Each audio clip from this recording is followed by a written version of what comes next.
Hey everybody, welcome back. Hope you guys are having an awesome and blessed day. I'm Mark, I'm a certified health coach, and this is Teresa. She's a board certified family nurse practitioner. We are with Total Health and Wellness. We like to talk about hormones, metabolic health, and everything in between.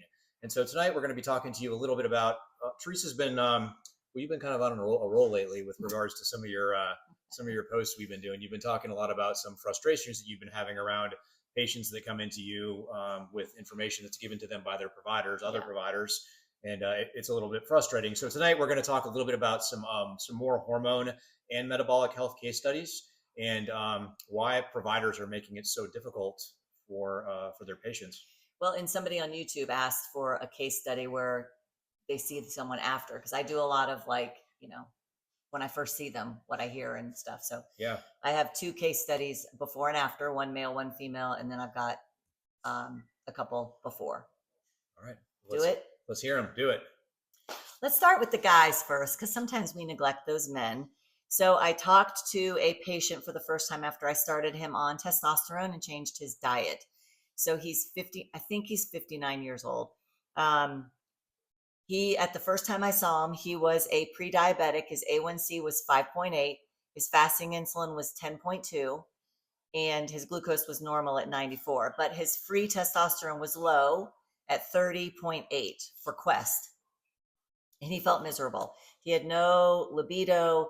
He had some ED. He just felt really unmotivated, no stamina, overwhelmed with life, more emotional than he's really ever been, fatigued and tired, losing muscle mass, just not feeling great. Kind of one of those things where you wake up in the morning and you're like, oh gosh, I have to do this again. It's hard to get out of bed.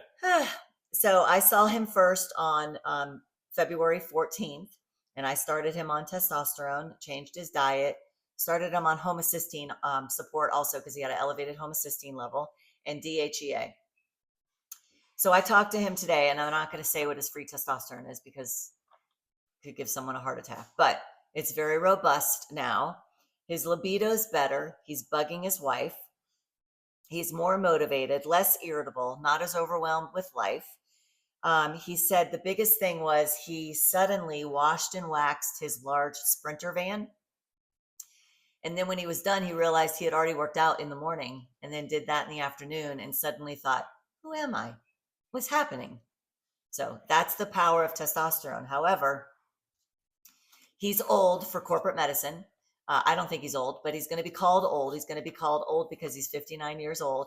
And they're just going to say, you've got to go out to pasture. Like, this is as good as it's going to get for you. You're old. And you guys heard me talk about that last week when the one guy told my lady that you're old, you're never going to lose weight again. I talked to another guy a couple weeks ago. This just brought this to the forefront today. I remembered it. I've been seeing him since 2017. He was somebody that he works. He has a son with a disability, and I see now him and his wife's life has changed too. But I saw him. He would go to work every day and then wouldn't get out of the bed or room on the weekends because he just felt so depressed and just run down. He's exactly my age. He has my birthday, my month, my day, and my year. So he's 53 years old. I've been seeing him since 2017. I have him on testosterone. I talked to him a couple weeks ago for his 6-month appointment. And he's just like, I am so thankful that I found you. I'm so thankful that I'm seeing you because I have never felt this good. And his wife kind of was resistant for a while. So I saw him about probably 3 or 4 years before I saw his wife. And as soon as I saw his wife, her life completely changed. They're a completely different family. But he told me he does CrossFit. He did CrossFit when I first saw him in 2017. He's still doing it. He said there's whispers in the gym. Like if you're on testosterone, people whisper it in the gym, like because people are offended that other men are on testosterone in the gym. Like it's a weakness or it's considered, it's just frowned upon. And I'm like, you're 53 years old. Your testosterone is waning. Like, why wouldn't you be on it? So I just think it's cuckoo. Well, I can definitely I have a testimonial about that because I'm on testosterone as well, and it's been life changing for me. You know, when you talk about the motivation to do things, a typical Saturday morning, like when we have the chores around the house and whatnot, stuff you're trying to catch up with from during the week. We'll get up in the morning. We'll go to the gym. And I'm actually talking about this past Saturday. We came back from the gym. I went out and washed Teresa's car. I actually detailed it. So I was out there for about 3 hours in the sun doing that. And Teresa was inside cleaning and getting food prepped and whatnot. And then after that, we went upstairs to our apartment, and we were working on the apartment, getting some things put together, and just doing. And that was the whole day. And there was a lot of stuff in between too that I'm probably missing. Yeah. But you just find this. It's just things like that you would not normally be able to do if you didn't have these levels of testosterone and whatnot that Teresa. No, it's stamina. It's stamina. That's what you're missing. Sure. Yep.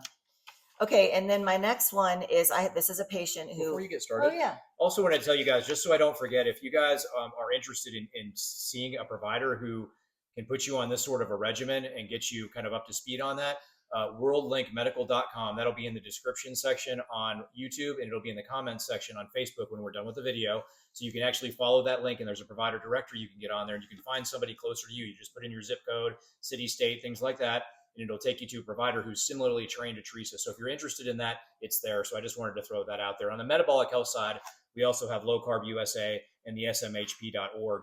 Both of those are in there as well, and they have provider directories for metabolic health providers. All right, Teresa. I don't know if I already did this one on here or I put it in a talk I'm doing. So, but there's going to be someone that forgot it or didn't hear it. So this woman was 60 years old. I see her son's in-laws, and her son, who's a nurse, brought her in after quite a few years. She had been 3.5 years struggling with depression. She was withdrawing from social events, crying more social anxiety.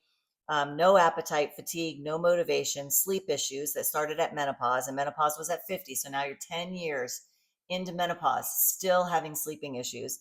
And she lost 75 pounds and was struggling to eat because she was so nauseated. Now she had the 3 years leading up to, or what triggered this was her dad passed, her best friend passed away, and her uncle passed away in a very short amount of time. Plus she's in the throes of menopause. But this case just highlights the fact that this woman went into menopause at 50. I'm seeing her at 60, and she's still struggling and doing horribly in life, trying to work full time and do all the things. So when your providers in corporate medicine just say, they've said it's a rite of passage before, you just got to get through it, it'll get better. Because the only thing they correlate menopause with is hot flashes, night sweats, and vaginal dryness. But it can be so much more. Okay, when she was sitting across from me, I was just thinking, boy, this is she's a sad soul. Like this is a lot. Like I could feel her pain. Like it was a lot. She also has hypothyroidism, and she came on levothyroxine. So she's on the T4 portion of thyroid, but she's missing the T3 of the thyroid, which is hugely important. So I did labs on her, and first of all, her thyroid. So corporate medicine only checks the TSH, the thyroid stimulating hormone. I check everything. And so her T3, first of all, she also has Hashimoto's, which no one told her, which is the autoimmune hypo.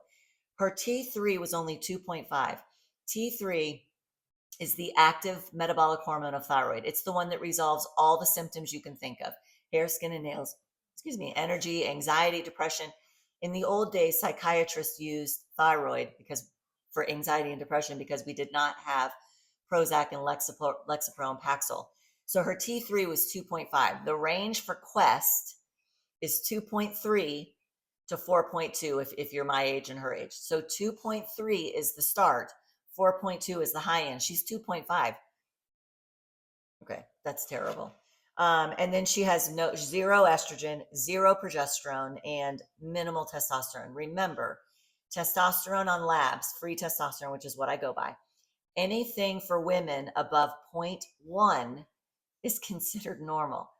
It's like spitting. Like it's just a drop. Okay, 0.1. That's it. Okay.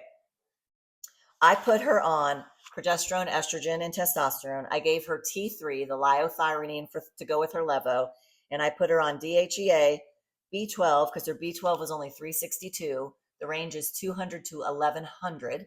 She was 362, and I put her on D and K because almost everybody's deficient in vitamin D. So she was deficient at 29. Her level was 29. So I saw her back in March. Okay, so that's only a month. Oh, hold on a second. Yeah, a month. I was thinking of the other guy. So I saw her back in She also told me when she first came back that she has low level nausea all day. She cannot eat. She's on Zofran all day long. Saw her back in March. I first saw her in December. Saw her back in March. And then my note says, feels better overall. Quote, she's thanking God, more energy. Her libido's great. Her husband's is not so great. Her appetite is better. She's gaining weight. And then I say in my notes, this is a completely different person sitting in front of me. And then she also told me her social anxiety has decreased. So that's amazing. Yeah, those are all big Because, wins. right, if you go to live till 85 or 90, that's way better than the way she was living at 50. Mhm. Give me a break. You guys are killing me out there. You've got to do better taking care of people that entrust you with their health. And then last week I did the case study. I don't have her results yet because I'm going to see her tomorrow and put her on hormones. She's the one that told me she was dying slowly, and that made me cry. And she's the one that got told she does not have sugar issues. So I got her labs, and I was looking at them today to get ready for tomorrow. So I wanted to update you on her labs. And I did save her note to give you an update after she gets on hormones. She was told she had no sugar issues. At the time, what I told you guys is she does have sugar issues because I have her height and weight. I don't have any labs, but I have her height and weight. Her height is 5'4", and she's 250 pounds. So I can see when your belly is more than double your height that you're going to have sugar issues. Okay. So she was told she doesn't. So I got her labs, her A1C, which is the hemoglobin A1C. That's corporate medicine's diagnostic criteria for diabetes. And her A1C is 5.6, 5.7 and below is normal. So she doesn't have a sugar issue. Okay. However, her fasting glucose is 104, which they would say, that's a little bit high, and fast and change your diet and let's see what happens next year. Her fasting insulin, though, is 25. Even corporate medicine gets excited at 18.4. But I want you 3 to 5 and below. 10 and above, we think, does damage to your small vessels. That's heart, eyes, brain, kidney, penis, and men. All of those organs, including the penis, is fed with small microvessels. And when they get mucked up with sugar, it doesn't flow right. So her fasting insulin is 25. Her A1C is 5.6. Her fasting glucose is 104. That makes her HOMA-IR, her insulin resistance score, a 6.4. 3 and above is severe insulin resistance. Now, I just do all these labs because I don't know what I'm going to find. Even if I find 1 or 2 off, I can see it coming. But they're all off except the only test that corporate medicine tests, which is hemoglobin A1C. And they would tell her, again, you don't have sugar issues. You weigh 250, you're 5'4", and you don't have sugar issues. So this individual is already extremely sick. Yes. And in a lot of trouble, actually. And they're being told that part of it anyway, that the sugar side of things is totally fine, normal. Totally normal. It's okay. Why do you think that is? You can be honest here. You're among friends. I mean, on one hand, I'm just like, I don't know, my God, if people are in the grocery store and they faint and pass out and start bleeding from their head, you're going to call 911 and try to help somebody. You could, like, you've done this before, you've taken your shirt off your back and held the guy's jugular vein that was cut in a fight one night. So I wasn't in the fight. No. And I didn't cut the guy's jugular vein. Just for clarification on that, somebody else did. I was just helping. Right. But we all help each other. You see someone struggling in the grocery store, you help them, right? For sure. So I'm not sure. It's obviously money, okay, and greed. But for me, I can't find anything in my heart where greed overrides humanity. I just can't elicit that kind of response in my heart. For sure. What do you think the problem is? I think the same thing. I think, corporate medicine is all about money. Yeah. So it's pretty bad. it is. Okay. And then I have one more. Okay. Is that okay? Yeah, Do we have I enough think time? so. What are we at right now? 14 minutes. Yeah. Okay, so this woman is the daughter of one of my patients. She's 45 years old. I first saw her in April, and she just said her hair's falling out. Her menstrual cycle's every 2 weeks for the last 2 to 3 months. Her knees are killing her. Her body's killing her. She's more emotional. Look, I could write these blindfolded. I could write these without a patient in front of me. This is always what the women say. It's the same thing. And you just want to tell them they're old, they're overweight, and they're depressed. Low libido, moody, irritable, rage, weight gain of 20 pounds since last summer, gradual gain every year of weight, fatigue, decreased motivation and brain fog. The usual. What are they going to tell her? They're going to tell her you're depressed and you need to lose weight, but they're not going to tell you how. Okay, so I did her labs and she came back today and I put her on progesterone, testosterone, vitamin D, vitamin K, and magnesium. Her labs came back and her fasting glucose was 104, so that's abnormal. We want fasting 99 and below. Her hemoglobin A1C is pre-diabetic at 5.8, so 5.7 and below is considered normal, but I want 5 and below. So 5.8, they would have put her on metformin, told her to change her diet, but they don't really give any instructions besides add fruit and grains, which got her here. So 5.8, she's pre-diabetic. Her fasting insulin is 15.6, so not out of range. Not that corporate medicine would run this, but not out of range for corporate medicine, but it's doing damage. And her HOMA IR score is 4.0. I don't need that because I can see that her fasting glucose, A1C, and insulin are all elevated. But she has fatty liver too. And I did her comprehensive metabolic panel, her AST and ALT. Her ALT was 31, which was abnormal high. And her AST is normal at 18. I want both of these under 20. So her AST is fine, but her ALT, I want them even, is starting to pull away from the AST, which shows me non-alcoholic fatty liver. So in the old days, like when I first became a nurse in like 1998, we knew who the drinkers were because their liver enzymes were elevated. But now with high fructose corn syrup and fructose in play, it's non-alcoholic fatty liver, or now they changed the name to some sort of metabolic. Yeah, there's a new terminology for it, but it's fatty liver disease at the end of the day. So a lot of my patients that have these issues don't actually drink or don't drink that much. So it's non-alcoholic, it's sugar, it's grains, it's fat. So what happens is you eat too much fat, and like I didn't work out today. You did, you ran sprints, but I sat at my desk all day from 9 until 4. I came home at 4:30 and we cooked dinner and we ate, and I've just been sitting here. Okay. So I'm not burning anything off except my resting metabolic rate, which keeps me alive during the day, the calories needed to do that. So when you're eating constantly, you are getting excess glucose that you're not burning. So you store it. You store it in your muscles for like the next day you work out, which for me is not till Wednesday. And then you start to shove it into your liver. You start to shove it into your pancreas. And that gets filled and overflowed. And then you start putting it into your belly. And that's when you just start to gain a whole bunch of weight. Yeah, and that storage in your muscles you're talking about is glycogen, and that's a very, very small amount. It's only like 12 or 1,400 calories worth of sugar that's stored for energy in the case it's needed, in the case you have to run somewhere or, for workouts and whatnot. So that's a very small amount that's needed of sugar. The rest of it is just getting stored as fat if your body can't use it. Yep. It doesn't matter. It's going to store it all over the place. Yeah. Once your subcutaneous fat, that's the fat you can see right under your skin. Once those cells are full and they've expanded, there's nowhere else to put it. Your body starts moving to other locations. Yeah. So it starts moving to what it becomes visceral fat. Visceral fat is fat that's around the organs.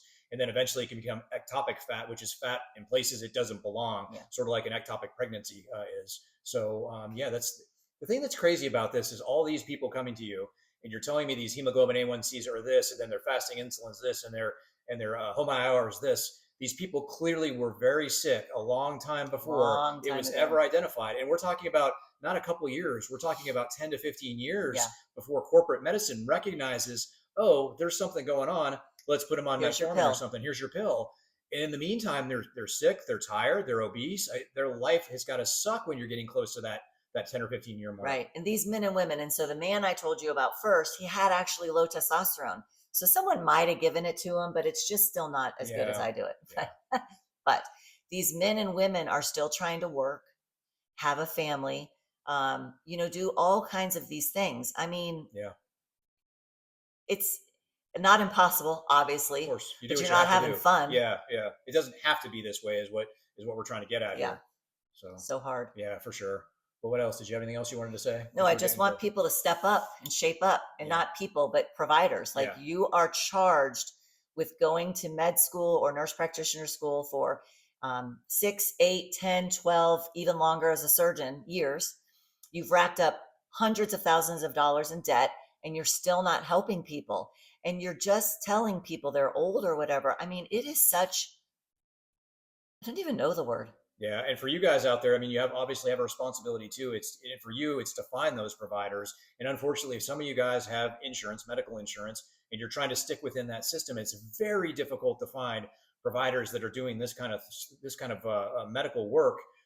When you're stuck in that insurance model, those two just don't fit together. Teresa spends an hour or more with everybody right up front, or around an hour, I should say, with all of her new patients right up front, and then you can spend a tremendous amount of time with them over the course of months and years and whatnot. Yeah. And the providers that are working under an insurance model can't do that. So They have 15 minutes to spend with you, and then only 5 of that is actually talking to you. yep. The other 5 is ordering refills for your prescription drugs, and the other 5 is charting. So I have a colleague, a friend who's a nurse practitioner. She works for Cox, one of our hospital systems here. And she was doing hormones for a while because she's more naturally minded. And then she moved. I worked with her in another rural clinic, but she moved to Cox. And she texted me. It's probably been 3 years now, and said, my collaborating physician in Missouri, we have to have a collaborating physician. So Mark and I hired one, and we pay him to be able to work under his license. In Florida, we're autonomous. So she said, my collaborating physician just came in and said, I'm absolutely not to give bioidentical hormones to any person ever again. You are not allowed to do it. So she's just shut out of doing what she wants to do, her passion. And that leads to another good point, is that even if you're in the corporate medicine world as a practitioner, a lot of times, like we know the hospital systems here, they won't let the providers do bioidentical hormone replacement. They simply won't do it. Yeah. So a lot of times you're hamstrung right off the bat because you're working for a corporation. Yeah. But anyway, we have to wrap it up here. We're at 20 minutes. It's going to take 8 hours to upload this to YouTube. So anyway, did you have anything else you wanted to end with? No. All right, guys. You guys just deserve better. You sure. deserve to live in victory. That's how you were designed. Yeah. And with that being said, guys, as always, we love you guys. God bless you. And we'll see you next time. Don't forget, food matters. Bye. Bye, everybody.